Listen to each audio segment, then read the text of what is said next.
Atvinnupúlsinn í Skagafirði gerður í samstarfi við Fisk, Seafood, Kaupfélag Skagfirðinga og Sveitarfélagi Skagafjörð.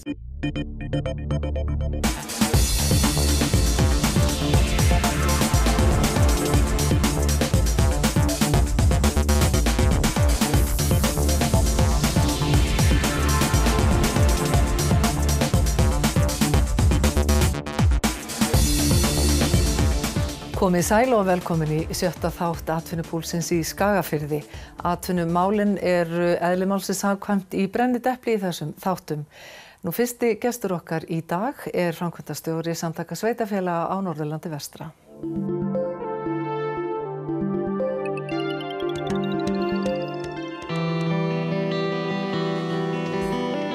Sveitarfélögin á Norðurlandi vestra hafa með sér samvinnu á ýmsum sviðum. Saman mynda þau samtök sveitarfélaga á Norðurlandi vestra. Samtökin eru hagsmuna, þjónustu og samstarfsvettvangur sveitarfélagana.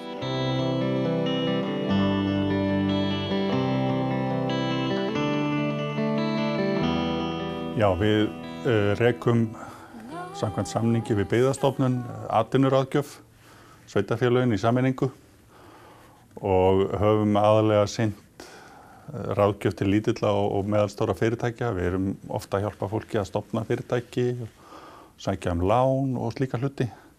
Við höfum ekki fram þessu verið að fást mikið við svona stærri verkefni, þó höfum við unnið svolítið að hugmyndum í kringum Hafurstaði.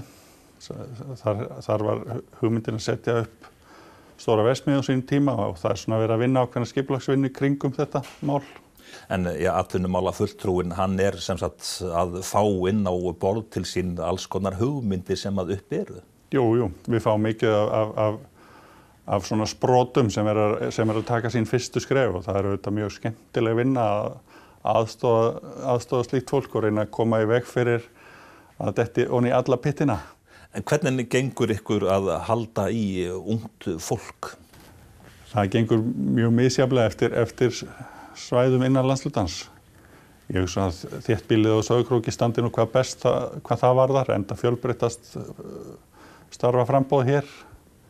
En það gengur verr í dreifðari sveitarfélögunum. En hvað með að styrkja þau fyrirtæki sem að eru á staðnum, verslun og þjónusta til dæmis? Jú, það auðvitað mikilvægt fyrir fyrirtækin í landshlutanum að fólki versli sem mest við þau. Það segir sér nú nokkurn veginn alveg sjálft. Og við höfum verið í svona smá átaki að auglýsa það og minna fólk á það að við sköpum okkar framtíð hérna sjálf og með því að versla heima fyrir. Þá erum við auðvitað að styðja og styrkja búsetu okkar sjálfra. Það auðvitað grundvallaratriði í þessu. Og hvernig hefur þetta gengið eða í hvað jarðveg hefur þetta fallið? Ég held að þetta hafi bara vakið athygli og verið jákvætt litið til þessa átaks okkar. En hvað segja ykkar rannsóknir ánægju vogin með innviðina? Fólk almennt ánægt með það sem að sveitarfélögin eiga að sjá og svo kannski minni ánægja með það sem að ríkið á að sjá Það svona yfirleitt, það þannig? Jú, það alveg sambærilegt hér að þjónusta sveitarfélagina yfirleitt. Mælist yfirleitt mjög vel fyrir en innviði ríkisins mun síður, vegir og slíkt. Þegar þú horfir niður á atvinnulífið, hvar það sem að gulu ljósin blikka að þínu viti? Það náttúrulega í landbúnaði og búseta í dreifbýli. Þar rauðu ljósin eiginlega alveg komin á hjá okkur og við höfum og viljum gera það sem við mögulega getum til þess að byggja undir aukna tekjusköpun í sveitum. Okkur finnst það vera grundvöllur fyrir búsetu hreinlega í landshlutanum. En fólkið almennt, hvað segir það? Það vill væntanlega vera á staðnum. Jú, það nú alveg sýnt sig að þegar að tækifæri hafa skapast, þá ekkert vandamál að fá fólk til þess að koma og búa á stöðunum. Við höfum séð þetta mjög rækilega til dæmis þegar að Fæðingarorlofssjóður var fluttur til Hvammstanga. Þá flutti fólk beinlínis til þess að koma og vinna í sjóðnum. Fólk sem hafði kannski ekki gert ráð fyrir því að geta flutt aftur til Hvammstanga. Út af því að það var búið að læra og fekk ekki þau tækifæri sem það var að sækjast eftir. Umræða byggðastefnu, hvernig finnst þér hún hafa þróast almennt? Mér finnst umræðan hafa batnað á síðustu misserum og það svona aukinn þungi finnst mér í pólitíkinni að hugsa meira byggðirnar og mikilvægi þess að landið sé svona meira og minna allt í byggð og við hljótum að þurfa að taka það mjög alvarlega. En þegar þú lítur yfir sviðið, hvar liggja helstu sóknarfæri Norðurlandsvestara? Þau liggja auðvitað í fólkinu og kraftinu sem í fólkinu býr. Við getum ekki búist við því að það liggi nokkuð staðar annars staðar. Látum þetta gott, Björn Líndal, þakka þér fyrir komuna í Atvinnupúlsinn. Takk fyrir.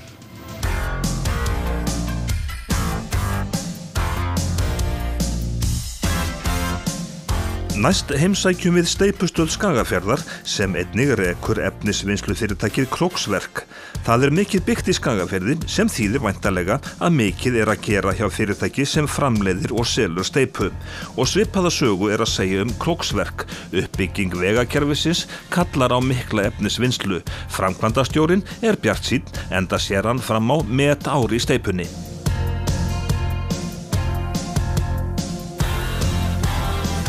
Gríðarleg aukning.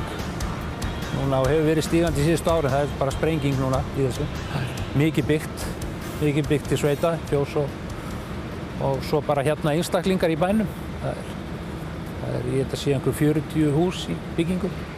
Þetta þá væntanlega svona með stærri árum sem að þið eru núna að ljúka við? Já, ég veit ekki þess að það hafi verið stærri ár hér. Það var 84, var gott ár hér en þetta mikið meira. Ertu farin að sjá eitthvað fram á svona næsta ár? Já, maður hefur heyrt af framkvæmdum sem hefur verið að ýta bara á undan fram á næsta ár sem átti jafnvel að fara í á þessu ári. Þannig að þú skynjar jákvæðni í fólki? Já, mikla jákvæðni. En hvað með aðgengi að jarðefni fyrir steypustöðina? Við erum með námi hérna fram í firði sem mjög góð, hún bara sjálfbær.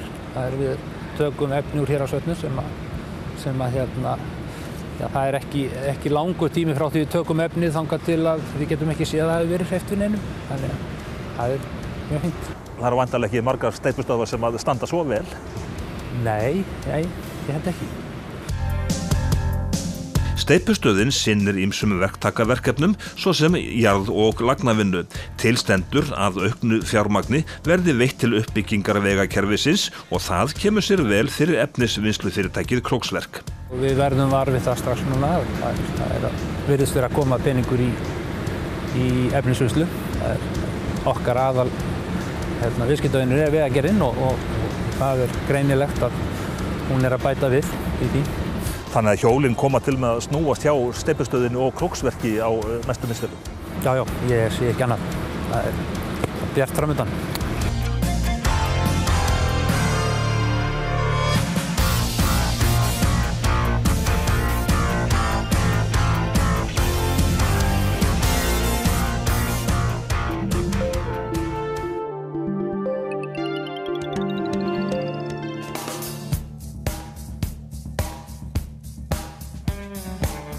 Við ætlum þessu næst að kynnast starfsemi sjávarútvegsfyrirtækisins Dögunar á Sauðárkróki sem sérhæfir sig í veiðum og vinnslu á rækju.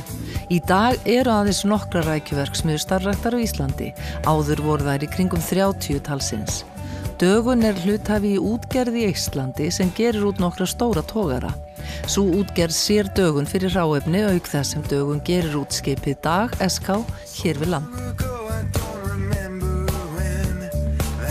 Við erum að vinna hérna svona 6-8 tonna ári af hráefni og fáum það svona jafnt og þétt inn. Mest á vorin, sumrin og haustin, svona minni veiða á veturna. En þetta rækja sem veit á mikið af þessum stóru skipum og hún unnin, þeir eru að hífa trollið 4 sinnum á sólarhring og bara fryst strax. Þannig að hráefni mjög ferskt þegar þeir ganga frá því og við tökum það síðan bara fljótlega eftir löndun.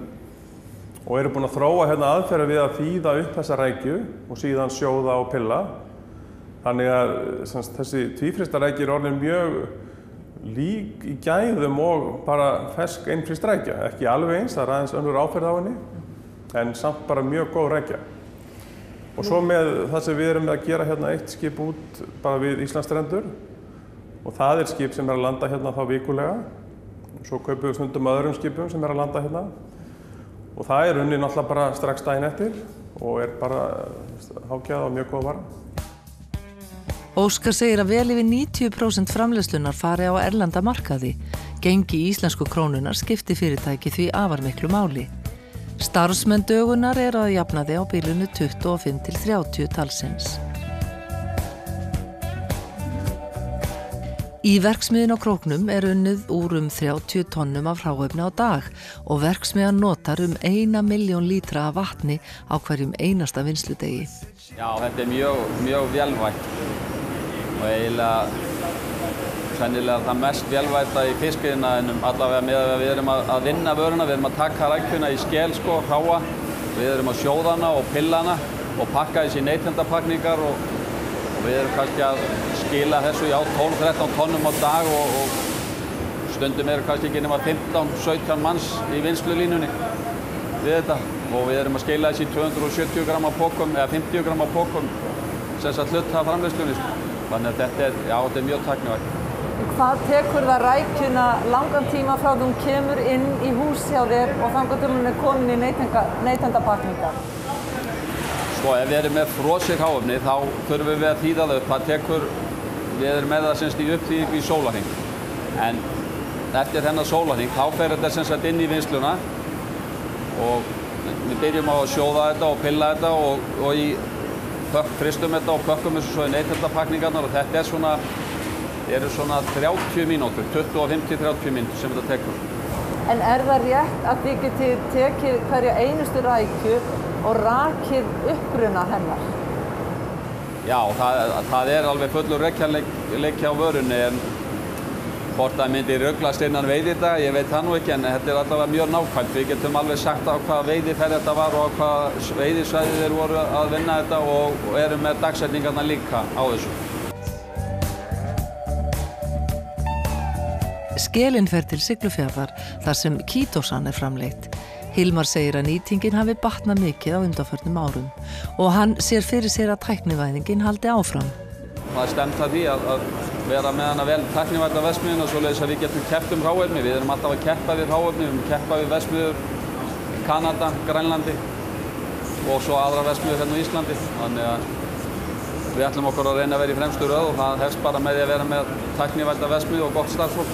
Og framkvæmdastjórinn segir í athugun að tæknivæða starfsemina enn frekar. Það þýðir þó ekki endilega fækkun starfsfólks. Svo erum við líka í ákveðnu vöruþróun með að flytja út ferska rækju og það aðeins öðruvísi vinnsla og þurfum þá meira fólk í það. Þannig til lengri tíma ekki endalaust að það verði einhver varanleg fækkun, þetta bara næst breyting á störfum.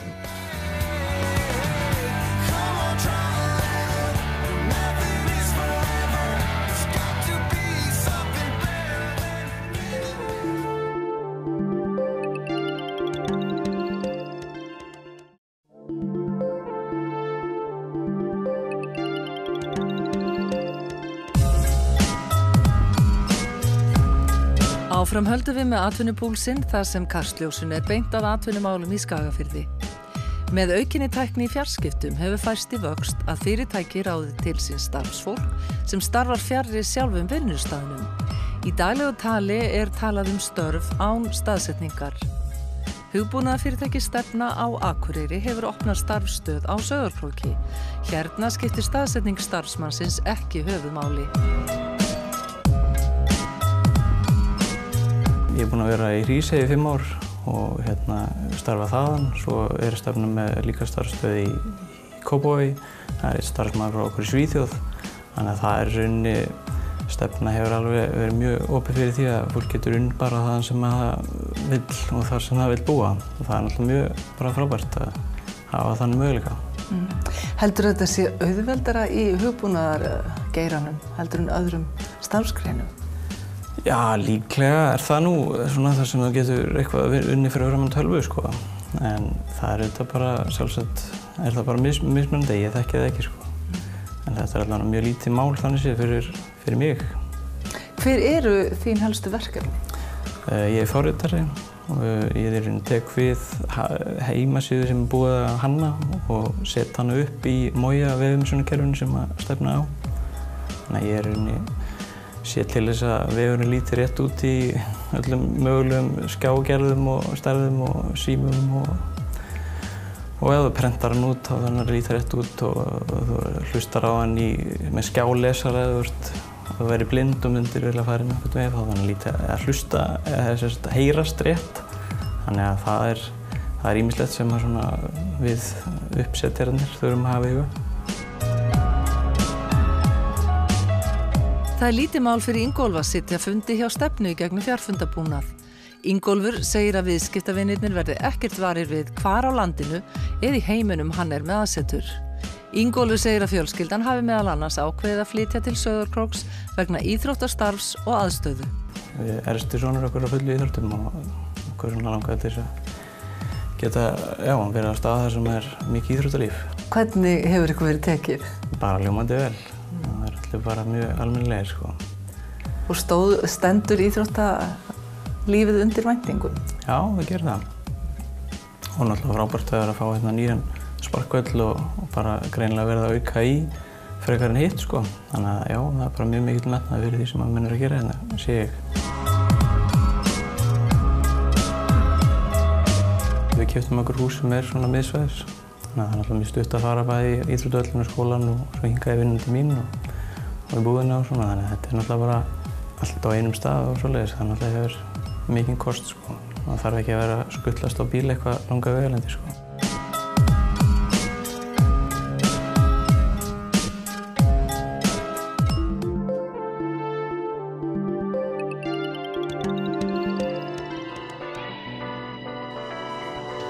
Við höldum næst í Kjarnan sem 4.400 fermetra húsnæði á Sauðárkróki og hýsir starfsemi bílaverkstæðis KS, vélaverkstæði og tengil rafmagnsverkstæði. Kjarnin opnaði árið 2009 á 120 ára afmæli Kaupfélags Skagfirðinga. Segja má að tæknin ráði ríkjum í þessum deildum. Við kynnum okkur fyrst starfsemi bílaverkstæðisins en þar starfa nærri 30 manns.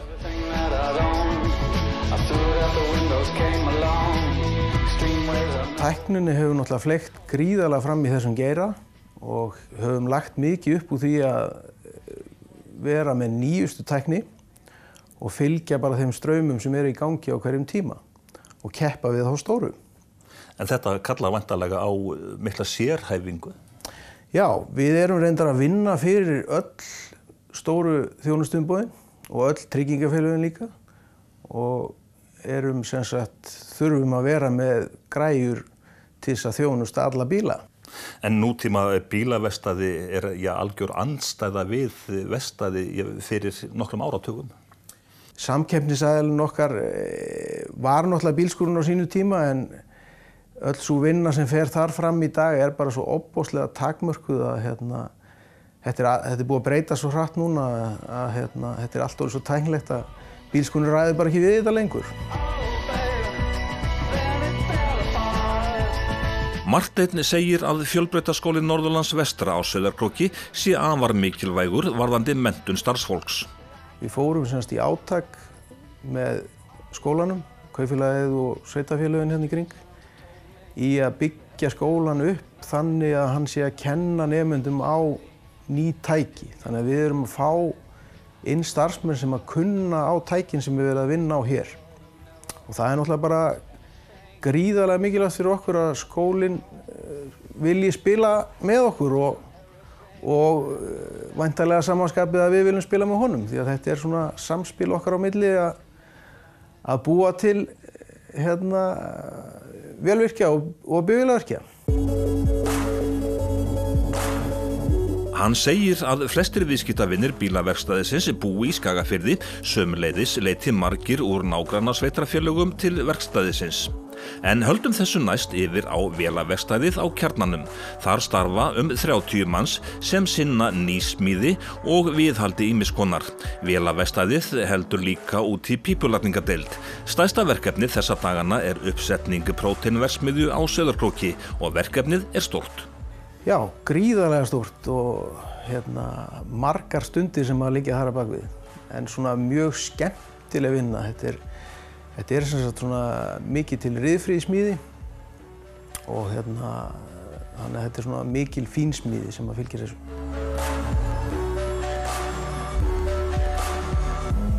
Verkefnisstaðan hjá okkur er mjög góð. Við erum í ýmsum verkefnum. Þar á meðal höfum verið mikið í próteinverksmiðjunni á Króknum og Sundlaug Sauðárkróks erum við að fara að taka í gegn. Þetta eru verkefni sem eru á dagskránni og kaupfélagið Varmahlíð. Við erum að fara að taka það í gegn frá A til Ö. Svo er það bara hinn almenni kunni út í bæ sem við erum í. Náið að sinna honum eitthvað? Þetta eru svo mörg og stór verkefni. Auðvitað er það erfitt, við erum fáir en við gerum okkur besta og jú, við sinnum því. Nú ert þú búinn að vera í þessu síðan 88, jafnvel kannski 83 ef allt er talið. Hefur alltaf verið brjálað að gera hjá pípurum á Króknum? Já, það hefur alltaf verið. Það er þannig að þegar ég er í þessu þá erum við bara sennilega 4 hérna og þá vantaði menn í þetta og sú staða er ennþá í dag. Við höfum alltaf verið að berjast við það að reyna að fjölga í þessari stétt. Það er alltaf það mikið að gera en menn hafa ekki alveg komið nóg inn í það en samt hefur verið endurnýjun. Hvernig er framtíðin fyrir pípara á Króknum? Hún er mjög björt. Það er brjálað að gera og eins og við segjum, okkur vantar menn. Þannig að hún er mjög björt. Marteinn segir að lykillinn að farsælum rekstri sé hæft starfsfólk og góður og réttur búnaður.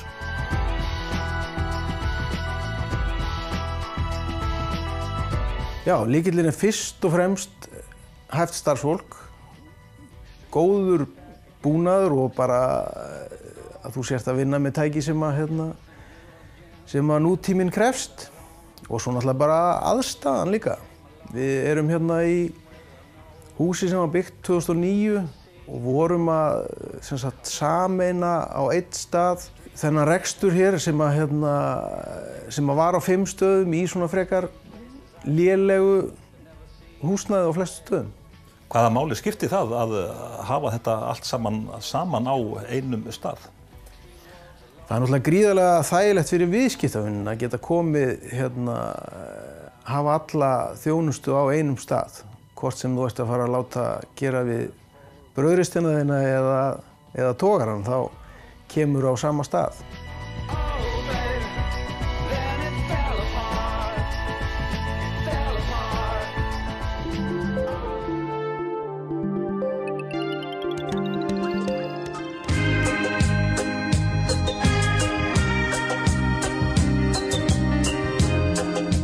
Næst höldum við í gestastofu Sútarans á Sauðárkróki sem er í einu sútunaverksmiðjunni í Evrópu sem framleiðir leður úr fiskroði.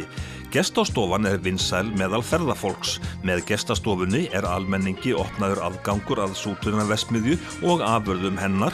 Boðið er upp á skoðunarferðum verksmiðjuna þar sem fylgst er með því hvernig roðið er sútað, svo úr verði fiskleður sem í dag er til dæmis notað í hátísku vörur.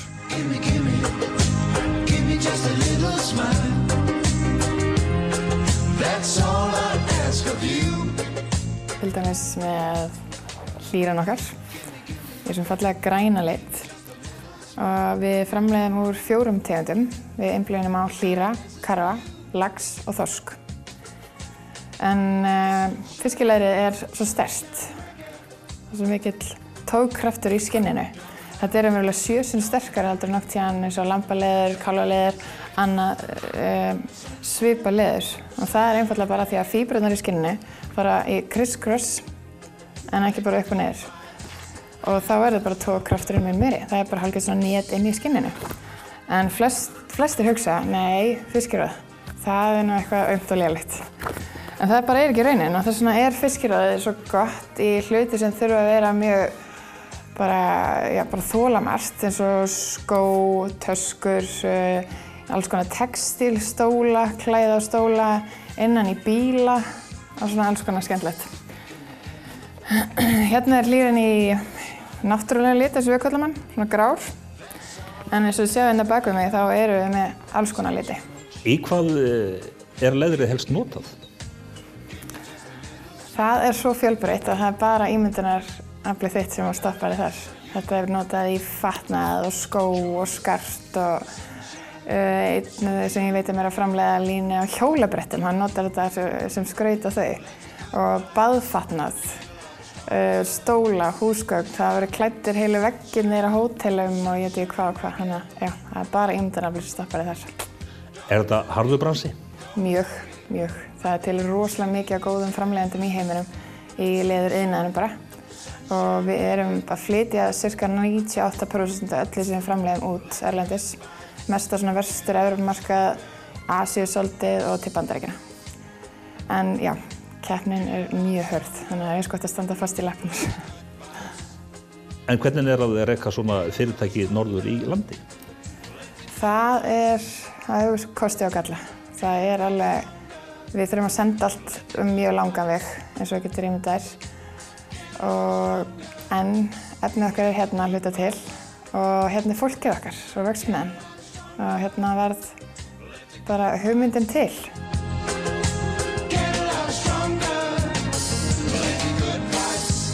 Af því að við erum að selja á þessa markaði, þennan hátískumarkað sem við erum að gera, þá líka verðum við alltaf að vera með réttu litina, áferðirnar, allt saman, hauslínu, vetralínu og koma alltaf með nýtt og ferskt efni að halda áfram hvert sísón. Því ekkert að slappa af.